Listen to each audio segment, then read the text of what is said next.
Welcome to the factory of programming. Prepare your mind for exclusive tech experience. Listening to Vibecoding right now. Hello, today we speak about the topic monolith or microservices in 2025.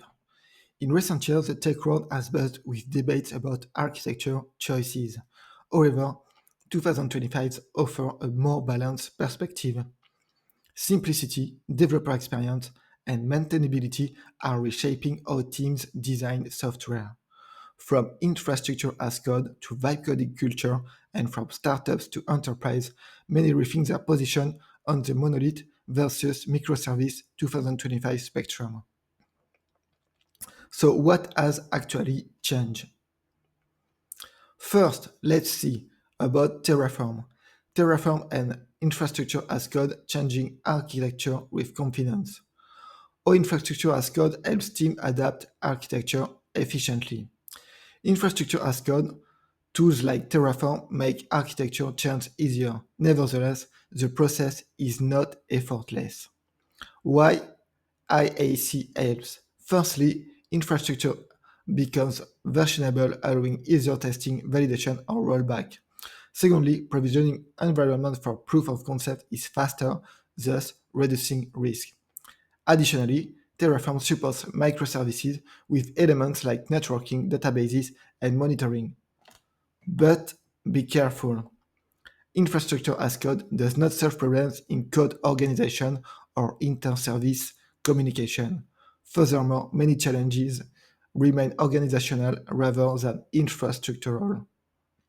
Example, refactoring a monolith into microservices goes far beyond just spinning up ECS or Kubernetes with Terraform. You can check the Tech Radar from Footworth and the article of Martin Feuer about microservice trade-offs. Then let's see about vibe coding. Vibe coding culture favors monorepos and monoliths. Why developer happiness drives simpler, centralized architecture.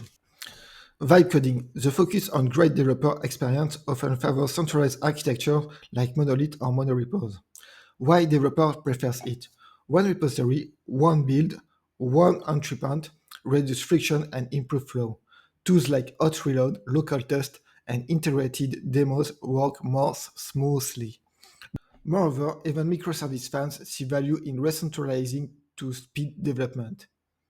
But it's not always binary. A monorepo can still host microservices depending on tooling like NX Turborepo or Bazel. Also, microservices can be vibe-friendly with tools such as Tilt, DevContainers, and NXClone. Example, Shopify use microservices but invest heavily in developer experience to keep the flow smooth. You can check this topic on this YouTube video, Mastering Developer Experience at Shopify with Ethan Sedman. Next part, enterprise now embrace the monolith party. Why big companies prefer modular monolith or package microservices? Surprisingly, many large enterprises now return to modular monoliths or package microservices like Monolith and self-contained system. Why this is happening? Microservices bring high coordination, deployment, and security cost. When organizations are unprepared, the return on investment often falls short. Enterprise prioritize stability, simplicity, and traceability, qualities monolith offer. Example, Amazon, known for microservices, is now grouping services into well-bounded context. You can check, for example, how Amazon Primes reduced 19% of its cost through moving to monolithics in 2023. And finally, 2025 marks a shift from red to blue mindset, like in Matrix, right? Taking the red pill when you have a cool and easy blue pill. Our priority shift from 2024 to 2025 in software architecture. Why would someone who would choose red in 2024 choose blue in 2025? Because priorities change significantly. Here, a little table with the factor. First column about 2024 with microservices, and second column 2025 with monolith. For the packaging, with microservices, you have Kubernetes Lambda microservices, and with Monolith, you can have Monolith, Spring Boot, and Dagger. For developer experience, with microservices, you have complex tools, disconnected teams, while in Monolith, you have a full stack flow, unified developer experience. For the organization model, with microservices, you have a specialized team, where in the Monolith, you have end-to-end feature teams. For the cost, you have expensive observability and CI/CD cost in microservices, while with Monolith, you have simplicity leading to lower cost.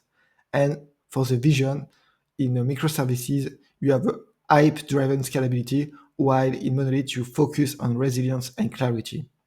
So in 2025, sustainability and clarity matter more than theoretical elasticity. You can check these two articles, which explain the switch from microservices to monolith, from the article from Design and Syst Control. And as conclusion, from hype to balance, why the debate is about context and balance, not choosing sides. The monolith versus microservices 2025 debate is not about choosing sides. Like always in architecture, it's a question of trade-offs. Instead, it is about making context-driven decisions. In 2024, teams chased independence and scalability with microservices. In 2025, they rediscover simplicity, and developer experience often lead to more sustainable systems. Moreover, modern tools like Terraform, Dev Containers, and powerful CI/CD platform allow revisiting architecture with intention. Whether working in a monolith, a modulith, or a well-tooled microservice ecosystem, balance, clarity, and team alignment matter most. Maybe the future isn't monolith or microservice, but its ability to move between them with purpose. Thank you very much, and see you in another video. Bye.